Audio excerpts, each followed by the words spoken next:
90 WKJB AM Mayagüez 710 WLRP AM San Sebastián 1460 WABA-AM Aguadilla 850 WALO AM Humacao 1240 WMSW AM Atillo 1120. Accede a la información más completa a través de radioisla.tv o tu smartphone en la aplicación Radio Isla Móvil. Radio Isla 1320. Somos el sentir de Puerto Rico. Media Power Group, Radio Isla 1320 y Radio Isla Network no se solidariza con las expresiones vertidas en este programa. Aquí analizamos tendencias, descubrimos oportunidades y te damos las herramientas para invertir de manera informada y estratégica. Aprende sobre el negocio de bienes raíces. Giancarlo González Ascar, Radio Isla 1320 y Urbital Podcast te presentan Urbital. Bienvenidos al Urbital Podcast en Radio Isla, el espacio donde analizamos el mercado inmobiliario, planificación urbana y las oportunidades que están definiendo el futuro inmobiliario en Puerto Rico. Todos los miércoles de 2 a 3 de la tarde en Radio Isla y además síguenos y escúchanos en Spotify, YouTube, Apple Podcast y YouTube Music. Y recuerda que puedes descargar la aplicación Urbital App para conocer los precios de propiedades en tu área y orientarte sobre cómo salir al mercado con información confiable. En Puerto Rico, comprar, vender, refinanciar o heredar una propiedad pasa obligatoriamente por un notario. No hay vuelta. Ahora el Senado aprobó el proyecto 1033 de la autoridad del presidente Tomás Rivera Chats que enmienda la ley notarial para establecer tarifas mínimas obligatorias no negociables con pago el mismo día de la firma. Los notarios dicen que ya era hora, que llevan 39 años con la misma tarifa, mientras todo lo demás subió. Eso es debatible porque explicaremos eso pronto. Pero realtors, constructores y la banca hipotecaria advierten que esto encarece los gastos de cierre justo en medio de una crisis de vivienda. Y aquí en Urbital llevamos años documentando otra cara del problema. Si el papeleo cuesta más, ¿cuántas familias van a posponer aclarar los títulos y liquidar las herencias, engordando el inventario de propiedades que están trancadas? Para desenredar esto nos acompañan Iván Zavala, empresario inmobiliario. ¿Cómo estás, Iván? Gracias a Dios, muy bien. Gracias, Ian, y a todo el público. Y Peter Torres, presidente de la Mortgage Bankers Association de Puerto Rico. ¿Cómo estás, Peter? Muchas gracias por la invitación. Estamos muy bien. Excelente. Y estoy con Fernando Rodríguez, como usual. Buenas tardes. Bueno, vamos al mambo. Peter, vi una entrevista suya en El Nuevo Día donde expresaste esto muy bien. Vamos primero a sentar las bases. ¿Cuál es la postura de la MBA con esto? Sí, bueno, nosotros estamos en contra del proyecto porque estamos viviendo un momento donde todo está más caro. Las transacciones hipotecarias, igual que la compra y venta de propiedades, podemos hablar de muchas razones por la cual estamos hablando de personas con ingresos bajos y moderados, ¿verdad? No voy a hablar de las transacciones de millones de dólares en esas cosas. Estamos hablando de transacciones típicas del mercado de la banca hipotecaria. Estamos hablando de un promedio por debajo de los $200,000, ¿ok? Esas transacciones se ha visto que han bajado los volúmenes, ¿ok? Entonces tú dices, bueno, no se está construyendo vivienda de interés social. Ahora mismo, si hablas de una vivienda de interés social, te dice un desarrollador que no la puede vender por menos de 300,000, 275,000 a 300,000. Ya eso deja de ser interés social para ingresos bajos y moderados. Eso es clase media alta. ¿Ok? Entonces, eso, pues, hablamos de ese inventario de propiedades nuevas para ese tipo de nivel social, no existe. Es nueva. Entonces, te vas a las propiedades existentes. Las propiedades existentes, nosotros hemos tenido éxito en los últimos 5 o 6 años gracias al Home Buyer Assistance Program, que ahora se llama Pronto para tu casa, donde en promedio, aunque te pueden dar hasta 60,000 si eres first responder y si es en casco urbano, realmente el promedio es 45,000, que son buenísimos para que lo aportes en el pronto y los gastos de cierre. Pues más de 14,000 familias se han beneficiado de ese programa y eso es buenísimo también. ¿Qué pasa con eso? Eso por un lado es bueno, pero por otro lado te puede crear, con la escasez de vivienda que hay, de ese nivel que estamos hablando, pues te puede crear un aumento en los precios, porque hay una demanda grande y poca oferta. ¿Ok? Ya los corredores y todo se acostumbraron, llevamos 5 años con esto, nosotros en la banca dominamos esto perfectamente bien, cómo llevar a cabo esa transacción a través que quien administra esos fondos es AFV. Al principio hubo una, ¿verdad? Que no, que si es con ese programa, no pero ya eso se resolvió hace años, o sea, ya todo fluye. ¿Ok? Y entonces, el problema que existe ahora mismo es para cualificar a las personas para que puedan adquirir su propiedad, pues cualquier subida te hace daño. Las personas ahora mismo, ayer estaba yo en una entrevista que me hicieron y les explicaba, por ejemplo, yo soy un Senior Vice President y yo no veo solamente informes, yo soy el que decido si el caso se va a comprar o se va a vender, a cerrar, o ¿me entiendes? Para efectos de antes de que esa transacción ya me pertenezca a mí. Yo tengo que asegurarme que el caso cumpla, si es un FHA, si es VA, si es Rural, si es Fannie Mae, si es Freddie Mac. ¿Y qué pasa? Yo miro los casos y uno de los lugares que yo siempre miro, que todos debemos mirar, como underwriters, etcétera, es los estados bancarios de las personas. ¿De dónde salen los fondos para comprar? Ah, pues mira, del programa. Qué bien, del programa. Aquí tienen el pronto, tiene los gastos de cierre. Vamos a ver los estados bancarios de la persona. Ella dice que es maestra y el esposo es bombero, por decir un ejemplo, ¿verdad? Típico. Pues cuando va a su estado bancario, ven los depósitos. Entre los dos depositan mensualmente 3, 4 mil pesos. Lo ven los depósitos. Pero ¿qué pasa cuando vas al balance final de cada mes? $15, $30. Están viviendo 15 cheque a chavos, cheque. ahorros, Justo. 80 centavos, $18. ¿Qué pasa? Esas personas que viven de bisemana en bisemana o de mes a mes, ¿ok? Si tú me dices a mí que este proyecto le va a subir el costo de la transacción $1,500, oye, esos $1,500, estoy dando un ejemplo X, porque te puedo hablar que puede ser 2,000 o 3,000 dependiendo de la cantidad del préstamo, porque esos por ciento tienen que ver con el precio de venta o el long amount, ¿verdad? Y entonces, pues esas personas necesitan esos $1,500 o esos $2,000 que se le está subiendo y te puede... Y eso te puede pudiera tumbar una afectar transacción. Claro. Y las cualificaciones, por ejemplo. los parámetros, eso te iba a Te voy a dar preguntar. un ejemplo. Los ratios Eso. están establecidos. El Housing Expense Ratio, que cuando tú coges el PITI, que es Principal Interest Taxes and Insurance, y lo divide entre el ingreso bruto de la persona, se supone que lo real es que esté por lo ideal, ¿verdad? Es que esté por debajo de 33%. 26 a 33%. Si está entre esos dos números, estamos bastante bien. Y el Total Debt to Income, que es total de deudas, de pagos mensuales, incluyendo el PITI, el Principal Interest Taxes and Insurance, lo divides entre el ingreso bruto de la persona. Ingreso bruto me refiero a una persona, porque el otro día me malinterpretaron, una persona que da de negocio propio. Ay, ¿se puede con el ingreso bruto? Y dice, no, eso es para los que tienen pay stubs, W2 form, que son empleados. Me refiero al ingreso bruto de esas personas que tienen W2 form y son empleados, pues tú lo divides, ese total debt contra esos ingresos mensuales, y no debe de excederse lo más 43. 43. 43. exactamente. Pero hoy en día ya nosotros vamos por casos que están en 51, 52, 53, pero salen bajo el programa de AUS, ¿verdad?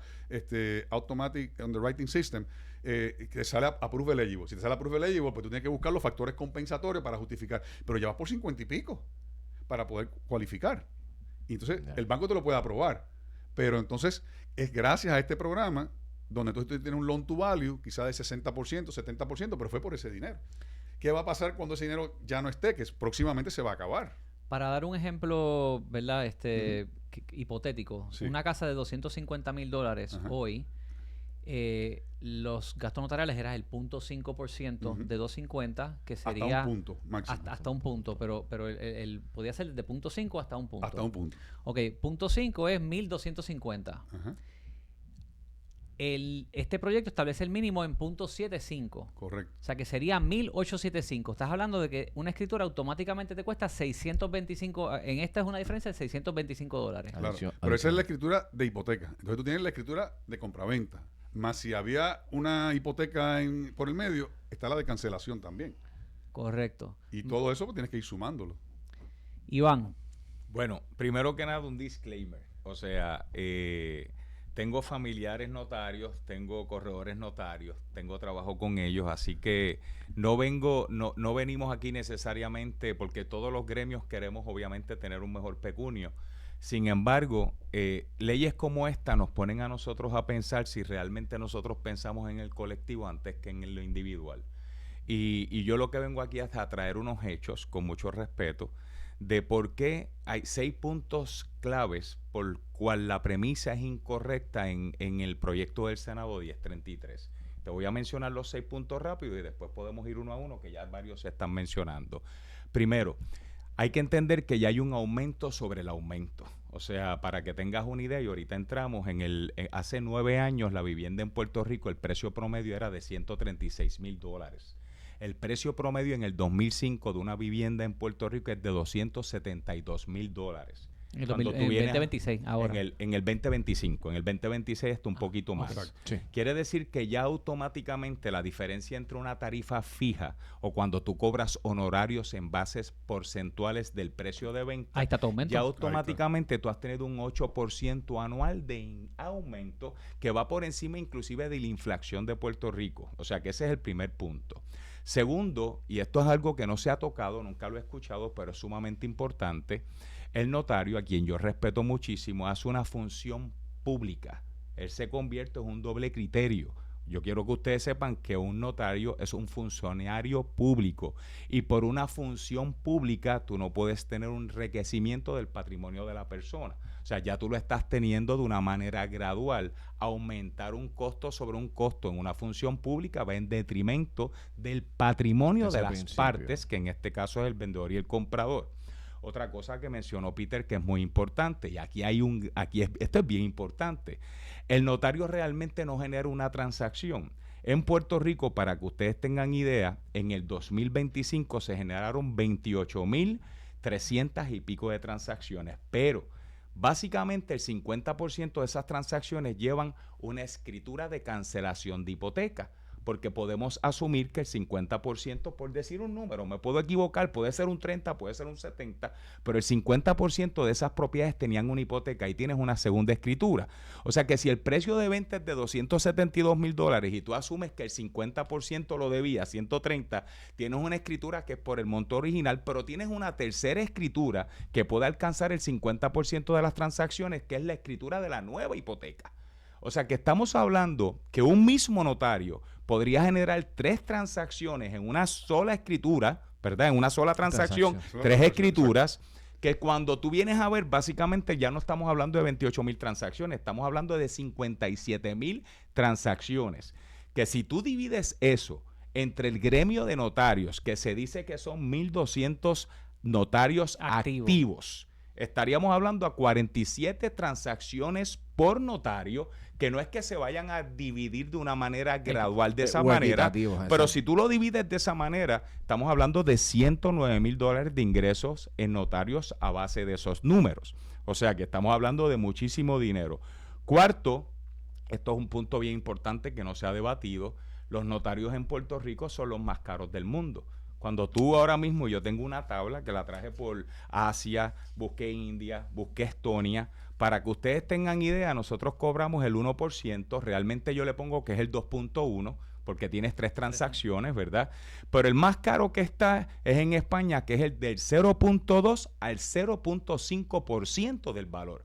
En Estonia, por ejemplo, Suecia no usa notario, Estonia es del 0.2 al 0.4, Estados Unidos es por firma de un documento con notary clerk, o sea que hay muchos lugares que ya se está utilizando la tecnología, ese es otro punto. Quinto punto es discriminatorio.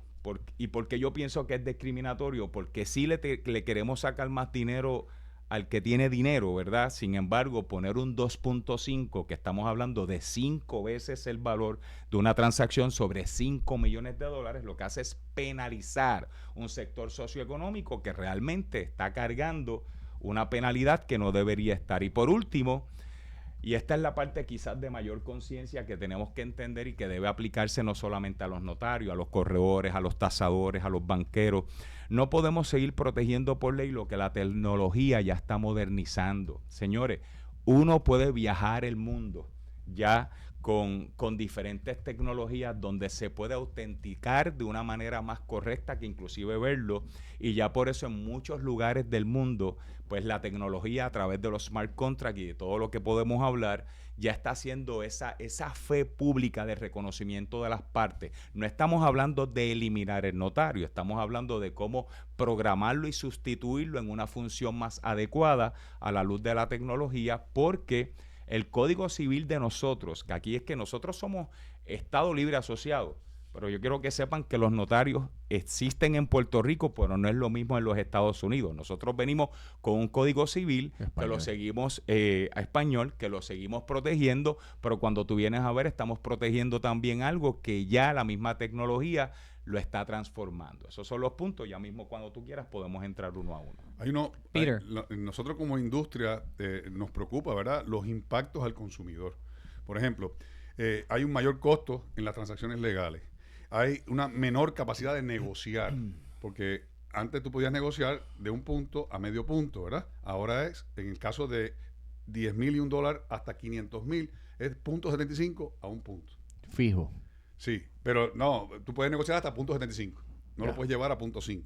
Ahora, hoy se puede hasta 0.5. Exacto. ¿Ok? Pero va a ser, si aprobaran esta ley, si este proyecto de ley se aprueba finalmente, pues entonces sería partimos de 0.75. Ok.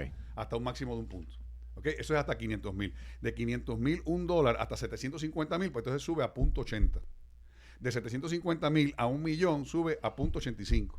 De 1,000,000 a 2 millones sube a 0.90.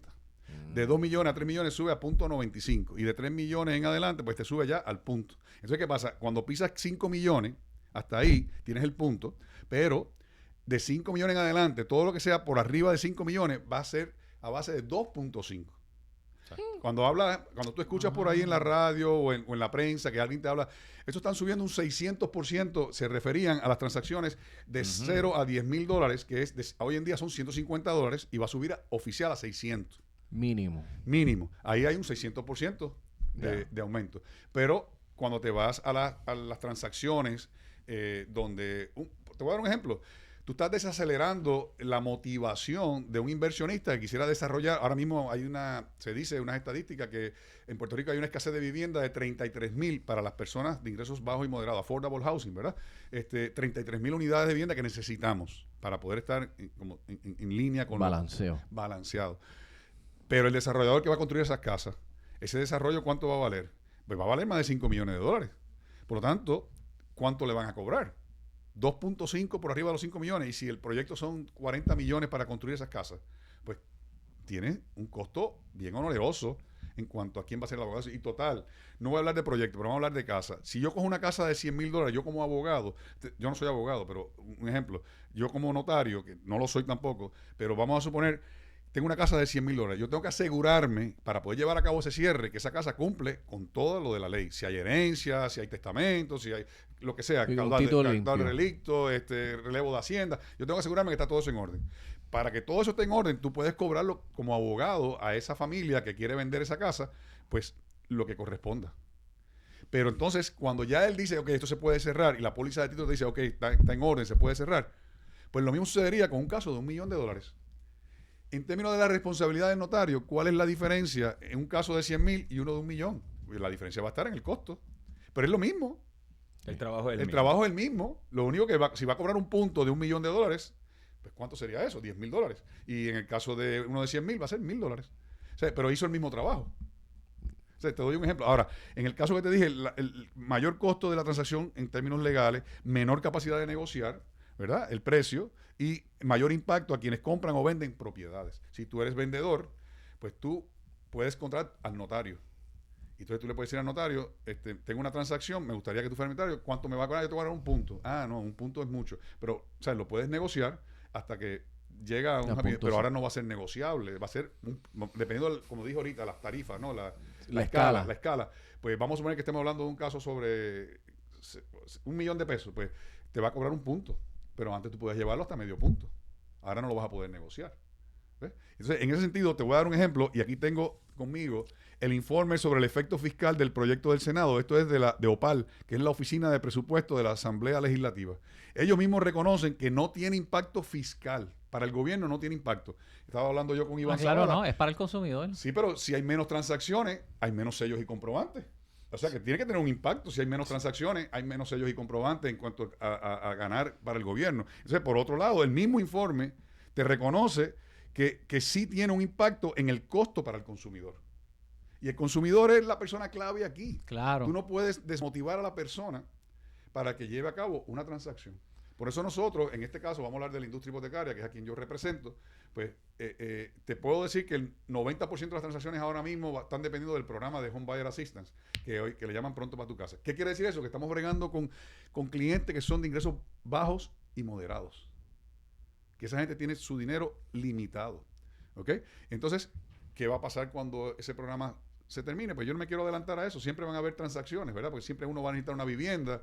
Y antes, pues, existían las regalías por parte del familiar o lo que sea. Pero no es lo mismo que te regalen 3 o 4 mil dólares que te regalen 45 o 60 mil dólares. Correcto. Con este programa. Y entonces, esas transacciones que hoy en día se han dado, también te ha creado lo que dije ahorita al principio, el aumento en los valores. Estábamos hablando de una propiedad, por ejemplo, en Country Club, que valían antes 130 mil, ahora te valen 230 mil. Pues mira, ahí está el aumento en el abogado. Cuando él vaya a facturar, no va a facturar por 130, va a facturar por 230. Ahí tienes el aumento. Eso es bien importante, Peter, porque la vivienda en 9 años se duplicó. Ahora mismo ese aumento en valor significa que, por ejemplo, en esos 9 años, el negocio notarial pasó de 50 millones a 125 millones. Ahí está el aumento. O sea que hay y entonces esto es bien importante porque cuando tú miras un arquitecto, por ejemplo, un arquitecto te hace los planos de acuerdo al valor de la obra. Fíjate que el arquitecto no ha aumentado sus honorarios porque el valor de las obras siguen aumentando. O sea, los costos de construcción aumentan, los precios aumentan. Entonces hay que separar el trabajo de un plomero, que hoy en día te va un plomero a una casa y te cobra 150 pesos sencillamente por ir y verlo, y antes te cobraba quizás 50, porque ellos no cobran en relación a tu patrimonio.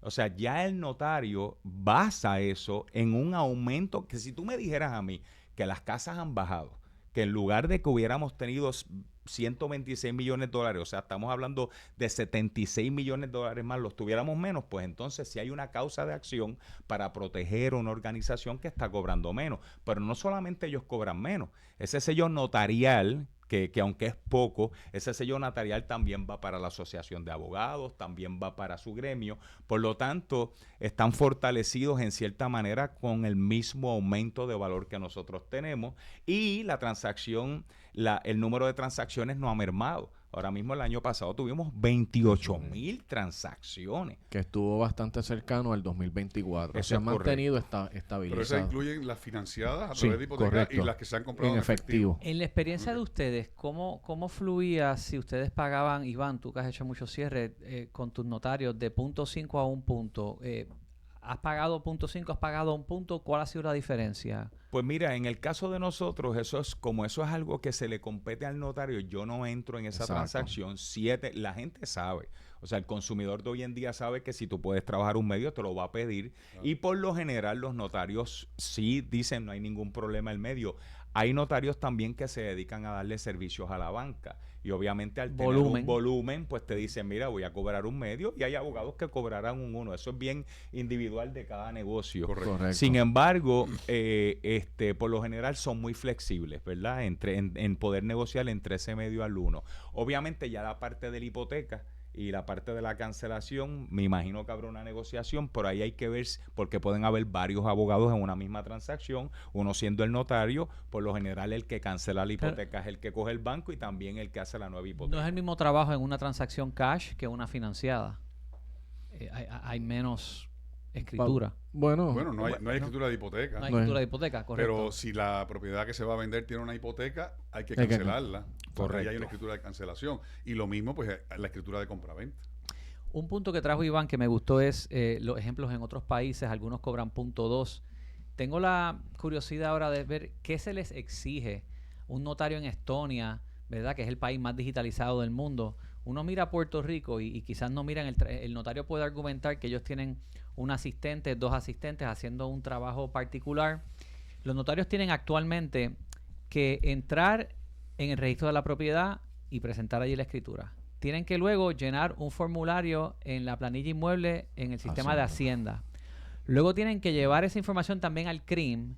Y si hay algún testamento o poder o capitulación matrimonial, por ejemplo, tienen que registrar todo eso en el sistema Signos de los tribunales. Sí, conseguir de ODIN la certificación que te dice que sí, que esa capitulación... Correcto.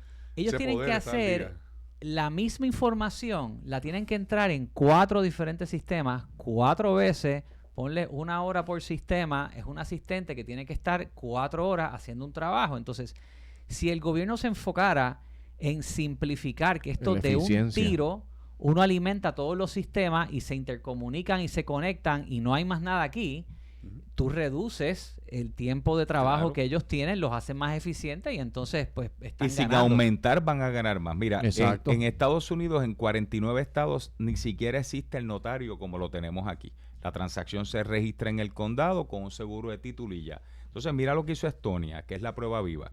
Ellos no eliminaron al notario. O sea, esto es un caso que yo lo estuve estudiando y dije, wow. Ellos lo que hicieron fue que lo modernizaron. Modernizaron el sistema, que es el que hace el trabajo de mecánico. El sistema te trae los datos de los 16 registros, prepara el borrador, calcula todo. Y cuando tú vienes a ver, básicamente el notario tiene otra función, que es la función de estampar su sello. Y no cobra menos, pero como tiene muchísimos menos gastos porque apelaron a la tecnología, gana más, que al final es lo que uno quiere. Uno quiere que ellos ganen más, pero no por cobrar más vas a ganar más. Si tienes un sistema arcaico y defectuoso, como en este caso nosotros lo tenemos. Nosotros tenemos que modernizarnos. Ese debe ser la conversación que esté atada a este proyecto de ley. Hay un detalle interesante. Ayer la licenciada... que es presidenta del Colegio de Abogados, sé que era Vivian, me acuerdo por el nombre de Vivian, no me acuerdo el apellido, me decía, ven acá, ¿por qué el banco, en vez de penalizar al abogado, por qué el banco no baja sus gastos de cierre? Y me estuvo interesante la pregunta y yo le contesté, mira, en el 2010 se creó el Dodd-Frank Act. Ese Dodd-Frank Act se creó porque hubo una crisis por lo del 2008, la crisis del 2008. Sí, exacto, pero se crea el Dodd-Frank en el 2010 oficialmente como una ley, sí. ¿Ok? Y si vamos al área de hipotecas, en hipotecas nos pusieron 2 condiciones importantes como requisitos. Si tú quieres hacer un préstamo FHA, VA Rural o Fannie o Freddie, que son los convencionales conforme. Es el Qualified Mortgage, que le llamamos QM, y el Ability to Repay, ATR. Vamos a hablar a la pregunta de ella. ¿Por qué el banco no baja los gastos de cierre? Ya el Dodd-Frank Act nos puso a nosotros una tabla y dice, tú no puedes cobrar más de estos puntos de originación. Y te pone también, tú no puedes poner un interés mayor de acuerdo al APOR, ¿ok? Y el APOR, pues eso es otra historia, ¿verdad? No voy a entrar en detalle qué es el APOR, ¿verdad? Pero cuando tú te vas, ya el banco no era como antes, que podría poner X cantidad de puntos de originación o descuento, que le llamábamos, ¿verdad? Ahora el banco se tiene que limitar a lo que permite esa tabla. Y esa tabla está basada también, que también se creó en el 2010, el CFPB, Consumer Financial Protection Bureau. ¿A quién protege esa agencia? Al consumidor, no al banco. Ya el consumidor está más que protegido en términos de que ningún banco puede variar los precios, pasarlo por la piedra, ¿verdad? Cobrando como antes, que se podía cobrar y no te había límite. Ya no, hay una tabla. Por tanto, yo le dije, licenciada, lo que pasa es que va a depender los gastos de cierre, va a depender también del interés que el cliente quiere, porque eso va de la mano. Mientras más bajo el interés, un poquito más alto van a ser los gastos de cierre. Sí, la aportación. Exacto. Y hay veces que puede haber un gasto de cierre, no de los incidentales, ¿verdad? Porque esos son siempre fijos, pero lo que es originación de descuento podría ser 0, siempre y cuando tengas un interés que le permita entonces al banco, y en esa tabla, la ganancia que corresponde. Pero ya el banco tiene su ajuste por obligación por el Dodd-Frank Act, por el QM, el Qualified Mortgage. Así que en el caso de los abogados, pues el ajuste de un punto a medio punto hace diferencia en la transacción. Mira, en el año, me voy a ir bien para atrás. Hay veces que yo tengo un amigo, Antonio Hernández, que es abogado. Licenciado claro, buen amigo. Si yo voy a la guerra, me lo llevo conmigo. Saludos, Antonio. Él tiene todas las armas allí. Sí, Antonio es tremendo. No, en todo el sentido de la palabra, no solamente por las armas, sino también por sus conocimientos. Y él siempre tiene una contestación o un argumento interesantísimo. Y entonces siempre decía, Peter, no te vayas muy para atrás con el tema de los intereses y lo que se hacía hace 20 años atrás, porque los jóvenes de hoy en día no entienden eso. Yo llevo 41 años en la banca, ¿ok? En el año 2000 al 2005, antes de que viniera la recesión aquí a Puerto Rico, que dicen los economistas que fue el 2006 en adelante, ¿verdad? Pero del 2000 al 2005, aquí en Puerto Rico se hacían 11.8 billones con B de cierres hipotecarios al año. 11.8. O sea, vamos a resumirlo, 1 billón al mes. ¿Y qué pasa ahora? Ahora, ¿sabes cuántas hipotecas se hacen ahora mismo? en generales. 900 al año. No.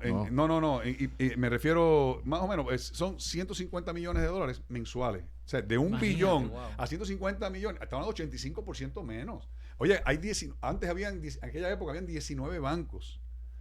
Aquí nada más que hay 3 bancos ahora mismo, los bancos grandes que están en hipotecas, ¿verdad? Que es Popular, Oriental y First Bank. Hay otros 2 que es Banesco, Nave Bank, etcétera, pero ellos no están en el mundo de las hipotecas. Estamos hablando los que estamos en el mundo de las hipotecas, más los bancos hipotecarios. ¿Okay? Pero de un billón mensual a 150 millones, entonces te tienes que preguntar, ¿y qué pasó? ¿A qué se debe que haya bajado tanto esas transacciones? Pues se debe a que hay más regulación. Mientras más tú regulas, mientras más tú aprietas, el mercado se va achicando. Hay varias razones. Se va achicando. Hay reducción poblacional. La propiedad tiene una vida útil, que eso es algo que no lo hablamos, pero muchas veces decimos, ¿cuántos estorbos públicos hay? Bueno, es que la propiedad vino para vivir de 55 a 80 años si tú no la mantienes. Si tú haces un mantenimiento preventivo y tú la cuidas, te dura 500. Pero reducción poblacional, tenemos envejecimiento poblacional, tenemos emigración yéndose de Puerto Rico. Falta de desarrollo económico. Tenemos una polarización mucho más grande, tienes la morfología, ¿verdad? De lo que es esa demografía está cambiando. Y definitivamente, en términos de conciencia, y esto es a lo que yo quisiera apelar, yo puedo estar, yo soy inversionista, soy corredor, podría ser abogado, pero en un momento como este, donde la asequibilidad de vivienda está tan incómoda, conseguir una propiedad hoy en día. Señores, yo tengo un proyecto de rehabilitación. Yo hago muchos proyectos de rehabilitación. ¿Ustedes saben a cuánto está el precio por pie cuadrado de rehabilitación? Rehabilitación. Estoy hablando de una propiedad, ponle que sea un shell, ¿verdad? Exacto. Y que tú la tengas que remodelar. 200. Si la adquisición está casi cerca de los $200, 170, 175 dólares. Para que lo tengas en contexto, 1,000 pies cuadrados, mínimo 160 mil pesos. Wow. Ese es el precio de rehabilitación. Entonces, encima de esto, vamos a trabajar con asequibilidad. Tengo que pagar arbitrios de construcción, tengo que pagar patentes, tengo que pagar. Antes de nosotros poner un bloque, ya hemos invertido cientos de miles de dólares en un proyecto y encima de esto estamos ahora buscando todos los ítems, notaría, document fee, herencia, arbitrio. Cuando tú vienes a ver lo que estamos haciendo al final, el resultado final es que la vivienda va a seguir costando mucho más cara porque todo esto se le va a traducir al cliente. Todos estos efectos, al final los termina pagando el cliente y hace que la asequibilidad sea menor. Y cuando tú vienes a ver, vamos a extender un gran problema que ya tenemos en Puerto Rico, que no hay vivienda, pero es que la gente no está cualificando para una vivienda de hoy, que interés social se convirtió en vivienda de impacto. Totalmente. Antes el límite eran 100 y pico de mil pesos una propiedad de interés social. Hoy es el límite de FHA, ¿verdad? Y se llama vivienda de impacto. Estamos hablando con una vivienda de interés social en Puerto Rico hoy vale 400,000 FHA, 400,000 pesos. En algunos pueblos llega a 600. El de una unidad es 4... No. 800 y pico mil dólares. De una unidad. Mira para allá. 800 y pico. Bueno, ¿trabajas en bienes raíces y necesitas un espacio profesional para reunirte con tus clientes y cerrar negocio? Piloto 151 te ofrece la red de coworking más completa en Puerto Rico, con localidades en Viejo San Juan, Miramar, Santurce, Atorrey y Dorado. Ya sea que necesitas una oficina privada, un escritorio con acceso 24/7 o una sala de conferencia para presentar esa propiedad o firmar ese contrato, en Piloto 151 encuentras el espacio que proyecta la imagen que tu negocio merece. Y si estás empezando tu práctica, su oficina virtual te da una dirección comercial, manejo de correspondencia y hasta los documentos para agilizar tus permisos, todo en un solo lugar. Únete a la comunidad de corredores, tasadores y emprendedores que allá hacen negocios desde Piloto 151. Visítalos en piloto151.com y reserva tu recorrido hoy. Piloto 151, tu oficina donde tu negocio te lleve. Regresamos en esta conversación con Peter Torres e Iván Zavala.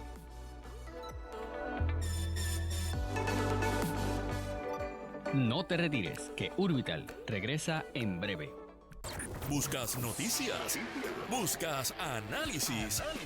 Aquí los tienes. Este verano, quédate con Radio Isla 1320. Somos el sentir de Puerto Rico. Guíllate de barista con Café Miaela y vive la experiencia de transformar cada taza de café en un momento especial. Café Miaela, sabor que se disfruta. Bueno, hay un detalle que Acceder a tu importante para programación nosotros favorita en es más fácil que nunca. Búscanos en tu plataforma de podcast favorita y escucha el podcast de Hora Exacta con Luis Penchi para que te enteres de todo el contenido que Radio Isla 1320 tiene para ti. Y si te perdiste de tu programa favorito, tranquilo, búscanos en radioisla.tv y Radio Isla Móvil y mantente al día con tu programa favorito. Radio Isla 1320, somos el sentir de Puerto Rico. Al momento de la noticia, Radio Isla 1320 está contigo, reportando en directo, difundiendo todas las perspectivas y analizando la noticia primero. Nuestro compromiso es contigo y aquí no te vamos a fallar. Somos Radio Isla 1320. Somos el sentir de Puerto Rico. Sobre la mesa. Acceder a tu programación favorita ahora es más sencillo. Escucha el podcast de Sobre la Mesa con Aníbal Acevedo Vilá por radioisla.tv y Radio Isla Móvil. Radio Isla 1320. Somos el sentir de Puerto Rico. Radio Isla 1320, la cadena noticiosa más poderosa en todo el país. Nos conectamos contigo en cualquier parte, sin importar dónde vayas. Te llevamos la noticia primero. Radio Isla 1320, somos el sentir de Puerto Rico. Ella no admite medias verdades. Clara, fuerte y sin tapujos, viene a decir las cosas de frente. Claro y de frente. De lunes a viernes de 12 a 2 de la tarde. Solo por Radio Isla 1320. Somos el sentir de Puerto Rico. Radio Isla 1320 te ofrece el contenido más diverso de la radio a las 2 de la tarde. Los lunes, conéctate a Agenda Propia. Los martes, disfruta de Qué Random. Los miércoles, sintoniza Urbital.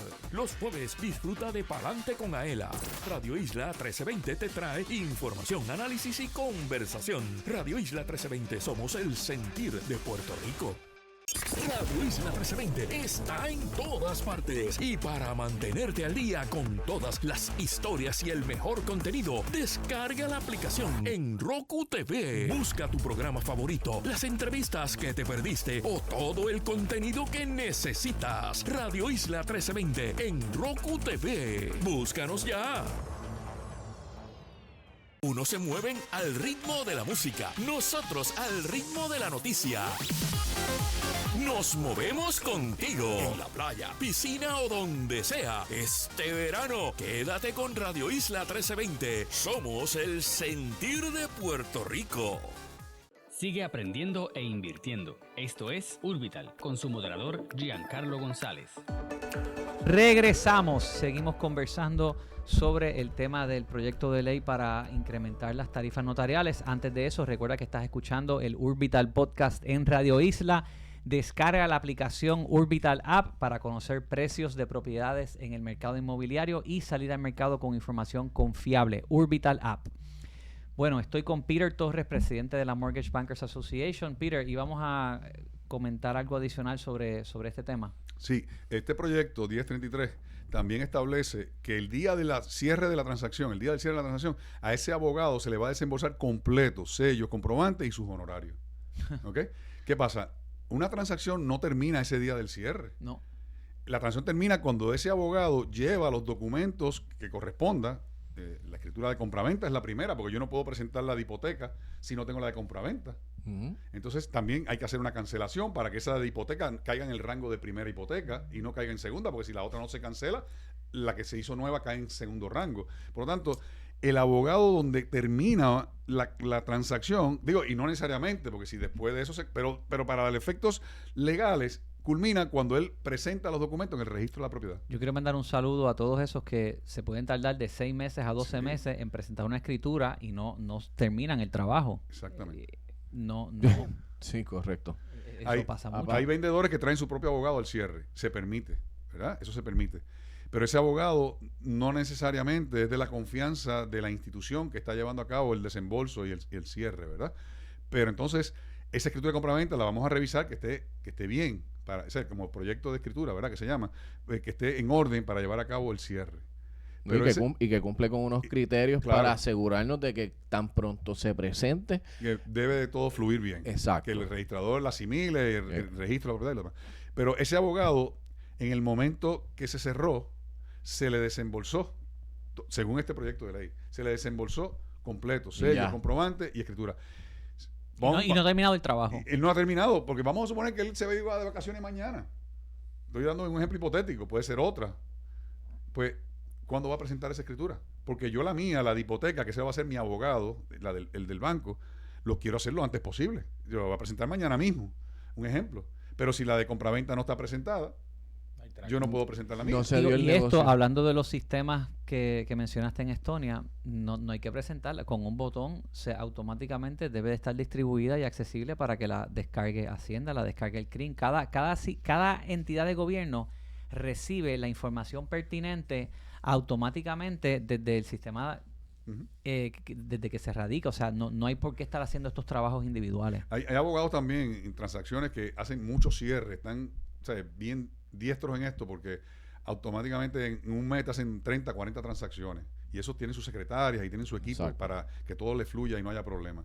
Pero hay abogados que te hacen un cierre al año o un cierre cada 6 meses. Sí, al primo, al amigo. Entonces, ese abogado, porque te lo trajo el vendedor, automáticamente no va a tener el mismo ahorro. Exacto. Que nosotros vamos a una velocidad de que esto tiene que estar rápido porque tenemos que cumplir con el cliente. Estamos de acuerdo. Para que todo esté en orden. Es como mira, hay un reglamento de OSIF en cuanto a hipotecas, que en una cancelación se tiene que hacer 2 días, no más de 2 días después del cierre, a menos que sea un refinanciamiento, que hay 3 días de rescisión, pues tiene que hacerlo en el 5º día.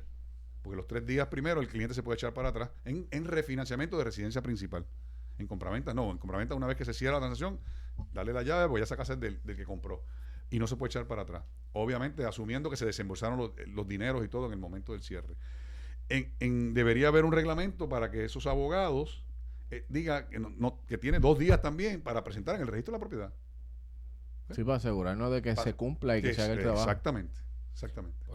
Por eso yo siempre he dicho que cuando nosotros comenzamos a proteger cosas que ya la tecnología las está superando, claro. El problema es que de momento se comienza... ¿Tú has escuchado cuando se dice que la inteligencia artificial se va a quedar con miles de empleos? La mayoría de esos empleos son los que le tienen miedo al cambio, crean resistencia, y va a pasar como ahora mismo está pasando en otros países. Por ejemplo, en el caso de Estonia, vuelvo y lo menciono, el notario verifica identidad, explica el documento y da fe. Pero la maquinaria, el instrumento, la tecnología se llevó todo el papeleo. Correcto. Hace todo. Sencillamente él está aquí y te dice, te voy a explicar, tienes dudas, pero cuando tú miras entonces los otros estados, ya se está reemplazando la función. Y esto es bien importante porque estamos en una era donde ya todo, por ejemplo, si tú vas a invertir mañana en instrumentos de inversión como acciones, a través de Coinbase, a través de Robinhood, lo puedes hacer hasta desde un celular. Ya mismo esto viene porque los bienes raíces son un instrumento de inversión. O sea, no podemos continuar con un sistema que en un contexto histórico funcionó en una nueva era histórica, porque la realidad es que va a llegar el momento que nos vamos a quedar sin notarios porque no nos pudimos adaptar. O sea, que el mensaje, con mucho amor, y esto me lo aplico a mí en mis funciones y se lo debe aplicar aquí todo el mundo, es cómo nosotros podemos insertarnos ahora en este lenguaje universal, en este lenguaje de tecnología, para nosotros seguir siendo relevantes y que no nos sustituya la tecnología. Porque mira, esto lo que va a ocasionar es que si mañana hay un cambio de política y mañana tenemos una nueva generación mucho más millennial, mucho más X, dirigiendo el gobierno, que es lo que va a pasar en los próximos 15 o 20 años, porque los que están hoy no son los que van a estar mañana. Ellos no van a pensar como nosotros. Ellos van a decir, le podemos quitar 200 millones de pesos al patrimonio de la gente quitando estas leyes. Pues vamos a hacerlo y vamos a implementar la tecnología. Y ahí vienen los buqueles de la vida y vienen los nuevos sistemas. Exacto. Y yo creo que esto es una conversación que en vez de y en lugar de aprobar una ley como esta, que podemos decir, tenemos más transacciones, tú cobras 2 o 3 veces en una transacción, tienes un aumento ya orgánico que te lo está dando el mismo mercado. Vamos a incentarnos. Nosotros ahora mismo, nosotros somos americanos utilizando un código civil español.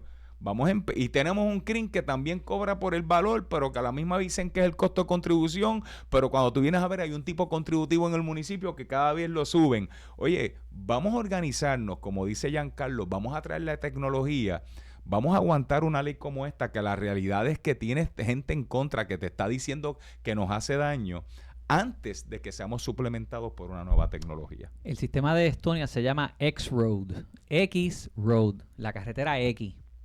Y es como, piensen que nosotros tenemos una autopista aquí, por donde pasan los autos, pues allá pasa la información. Y la belleza del sistema es que un hospital se conecta a X-Road y tú estás allí, tu familia está dando a luz y inscribes a tu hijo, pues la información del hospital entra, se monta a esa carretera y el registro demográfico de Estonia recibe de X-Road la información. O sea, tú no tienes que ir a inscribir a tu hijo al registro demográfico.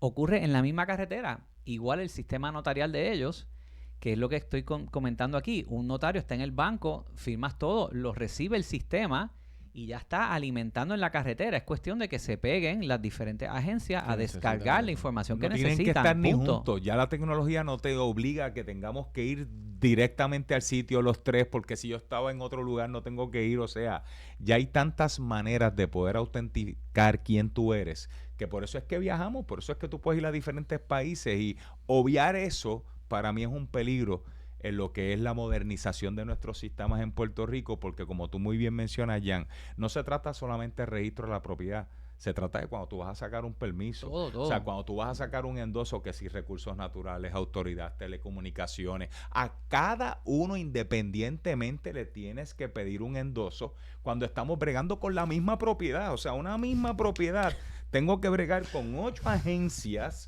para poder obtener un permiso, y no hay un término definido en cada agencia. Por ejemplo, y lo digo hasta con tristeza, o sea, recursos naturales a veces está un año y medio para poder contestarte algo que de facto te podían decir está aprobado o no está aprobado, estas son las excepciones. Entonces, ¿qué es lo que hace? Tienes una inflación, tienes un aumento en los costos de materiales, tienes un aumento en la mano de obra, se sigue poniendo más cara a través de este tipo de legislación la compraventa de propiedades, y cuando tú vienes a ver, mucha más gente se va a quedar homeless en Puerto Rico, no van a tener dónde vivir, porque eso de que las casas van a bajar los precios, no hay manera, a menos que venga una fluctuación en el mercado que no queremos a través de un desastre natural. Dios nos proteja. Pero si lo vemos de manera natural y orgánica, todo va para arriba. Exacto. Quiero traer otro tema que esta ley también impacta y es los costos adicionales. Por ejemplo, un poder. ¿Cuántos CRS Peter ustedes trabajan que son con una persona representando de afuera? El poder creo que se triplica, el costo de un poder. Otros costos que encarecen simplemente poner al día una herencia. Entonces, hay un problema aquí de estorbos públicos, muchos que son propiedades que están abandonadas por los altos costos de la gerencia, y esto lo encarece aún más. Voy contigo, Peter. Bueno, sí, aquí lo que son los poderes, lo que son las capitulaciones, son documentos importantísimos que se aplican en una transacción, no aplican en todas. Son importantes. Eso va a depender de la situación. Claro, cada caso tiene su particularidad, pero sí, por ejemplo, aquí dice, por la autorización de instrumentos públicos sin cuantía, que serían estos documentos, los honorarios notariales se fijarán por acuerdo entre las partes y el notario, pero nunca serán menores de $400. Imagínate, ¿cuánto es antes? Sí. Eso era negociable entre las partes. Pero ahí ahora se establece ese mínimo. Ese mínimo por los $400 son un mínimo exactamente por algo en específico. Por un poder. Por un poder. Por los poderes. Por otorgar un poder. Exacto. Y no perdamos de perspectiva que en una herencia, aparte de cobrar la herencia, ellos pueden cobrar, si no me equivoco, pueden cobrar una participación. Cuando son bienes gananciales, ellos pueden cobrar una participación de los bienes. Que eso es aparte a los honorarios. ¿Cuánto? Que puede ser, 1%. Puede ser hasta un 30 y pico de %. Yo no soy abogado, no, don't quote me. Pero creo que si ahora mismo yo me divorcio, hay un caudal que vamos a tener que separar. Entiendo, en el caso de herencias y en el caso que pueden cobrar 1% de ese monto, que no tiene nada que ver con los honorarios de la escritura. Exacto. En declaraciones juradas, por ejemplo, también que era típicamente las declaraciones juradas, también que era en mutuo acuerdo entre el abogado y lo demás, ahora van a ser mínimo $50, ¿ok? Por una declaración jurada.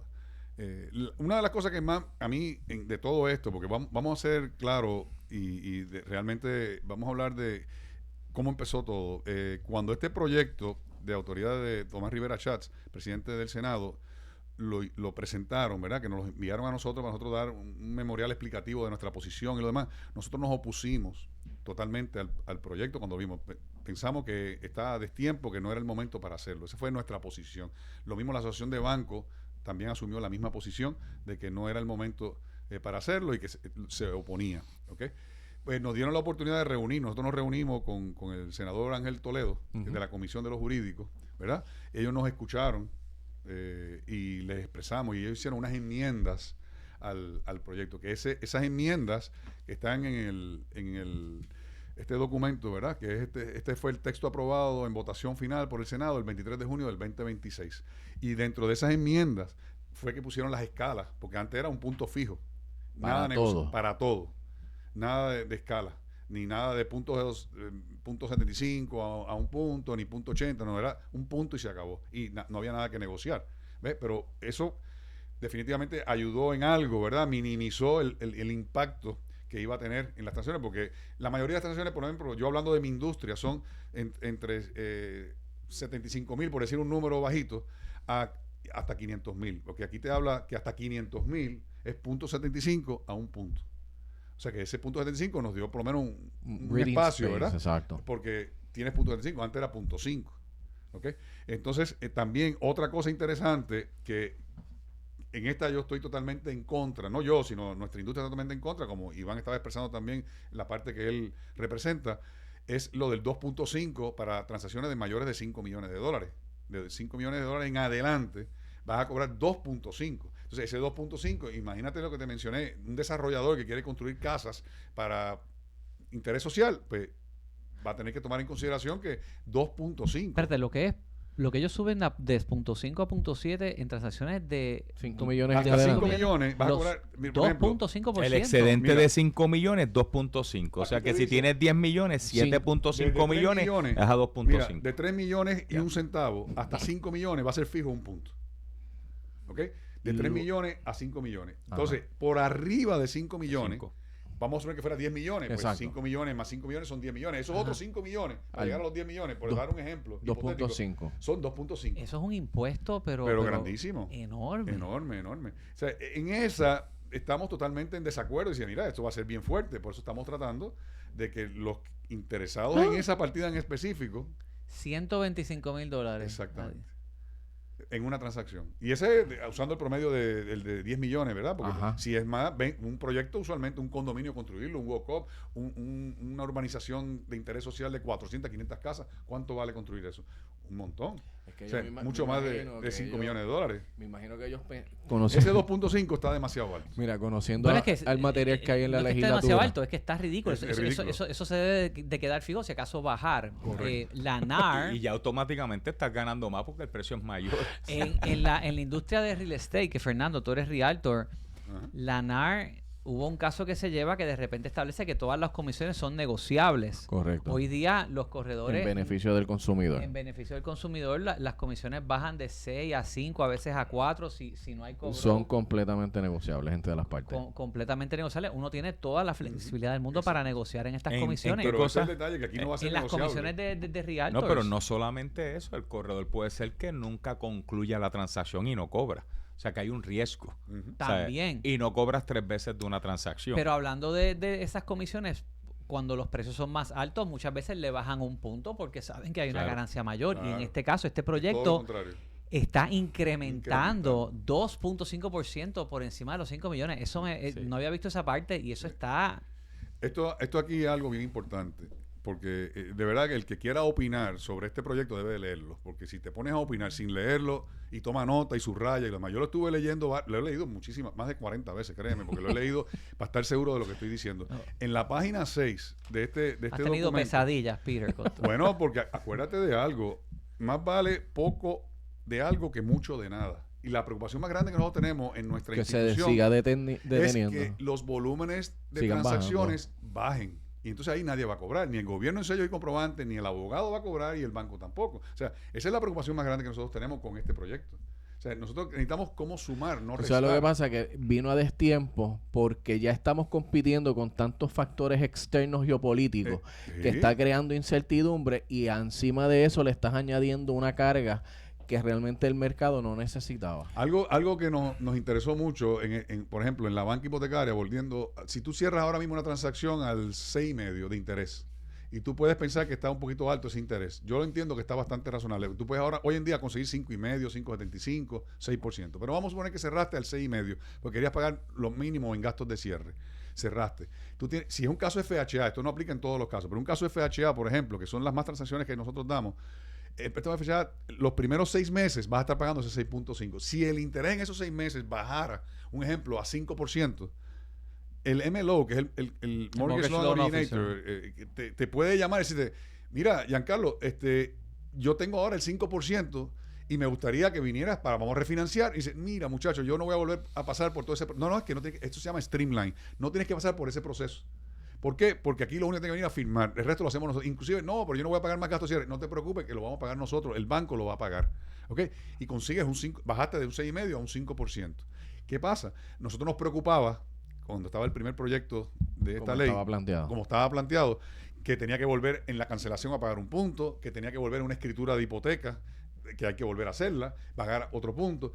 Pero mira lo curioso, en la página 6 del documento te dice, en los casos de vivienda nueva construcción y en los refinanciamientos, donde una parte otorgue una misma transacción más de un instrumento, o sea, entiéndase el abogado, ¿verdad? Un instrumento público, ante el mismo notario, se autoriza a este último a cobrar por los honorarios notariales del instrumento de mayor valor.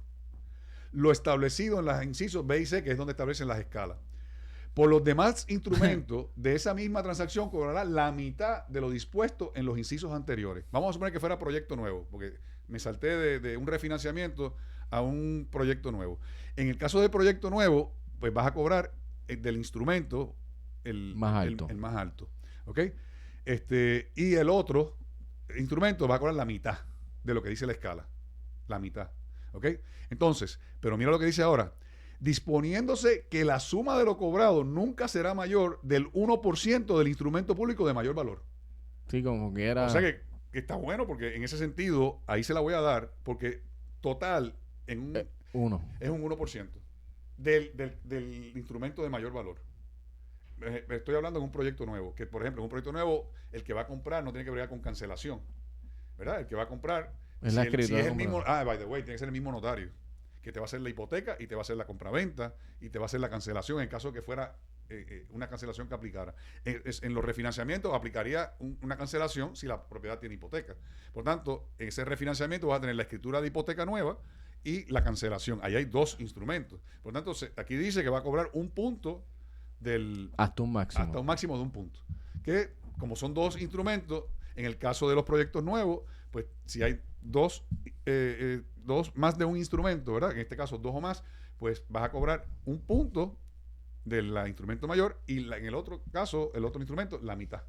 Que eso por lo menos ahí también te da algo, vamos a dar la verde por las maduras, ¿verdad? Exacto. Hay algo bueno. Sí. Muy bien explicado, Peter, te lo agradezco. Se nos acaba el tiempo, pero entonces pregunto, ¿qué de este proyecto vale más borrarlo completo y simplemente dejarlo como está? ¿O hay algo de aquí que tú dirías que pues quizás haciéndole unos cambios al proyecto lo ves bueno? Bueno, nosotros como industria en la banca hipotecaria, si tú me pides el wish list de nosotros, ¿verdad? Yo te diría que lo dejen como está. O sea, que este proyecto no se apruebe. Que dejen todo como está actualmente. Como estamos ahora mismo. Sí. Que esté hasta el medio punto, del medio punto hasta un punto negociable. Business as usual, está todo operando como esa manera. Todo está funcionando y operando. Déjame añadir algo ahí, Peter. Yo creo que sería un buen momento para que podamos adelantarnos en la parte de tecnología. En el 2025 hubo $275 millones en fraude, incluyendo con notarios en el mundo inmobiliario. Y se dice que la verificación biométrica sella cada documento y detecta el fraude mejor que el método tradicional. Para que tengan idea, un bufete en Carolina del Norte en este mes hizo 200 declaraciones juradas en menos de 48 horas por internet, con obviamente validación biométrica. ¿Qué quiero decir con esto? No es solamente que lo dejemos ahí. Vamos a mirar cómo nos modernizamos. Ya no tenemos que estar yendo todos hasta un abogado. La tecnología nos permite ahora adelantarnos y que el notario tome una función más relevante utilizando la tecnología. Yo creo que es un momento de el caballero de la armadura oxidada. O sea, ver qué nos sirve, cómo nos adelantamos, vamos a detener todo esto y vamos a hacer algo donde ellos salgan bien, pero que vaya a la luz de lo que está ocurriendo en este contexto histórico del 2026. Hay que repensarlo por completo. Sí, claro, este proyecto no es el que es repensar con una visión más hacia la era digital. Bueno, cuando vino Irma y María, hubo un momento dado y la pandemia, que no se podían hacer transacciones. Correcto. Y entonces, pues, nosotros tomando de partida la pandemia, nosotros hemos estado reunidos con Odín en un momento dado. También se hizo una comunicación a la presidenta del Tribunal Supremo para poder hacer cierres virtuales. ¿Ves? Claro.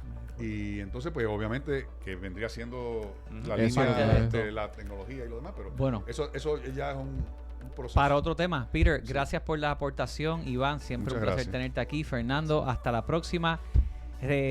Hasta la semana que viene. Gracias.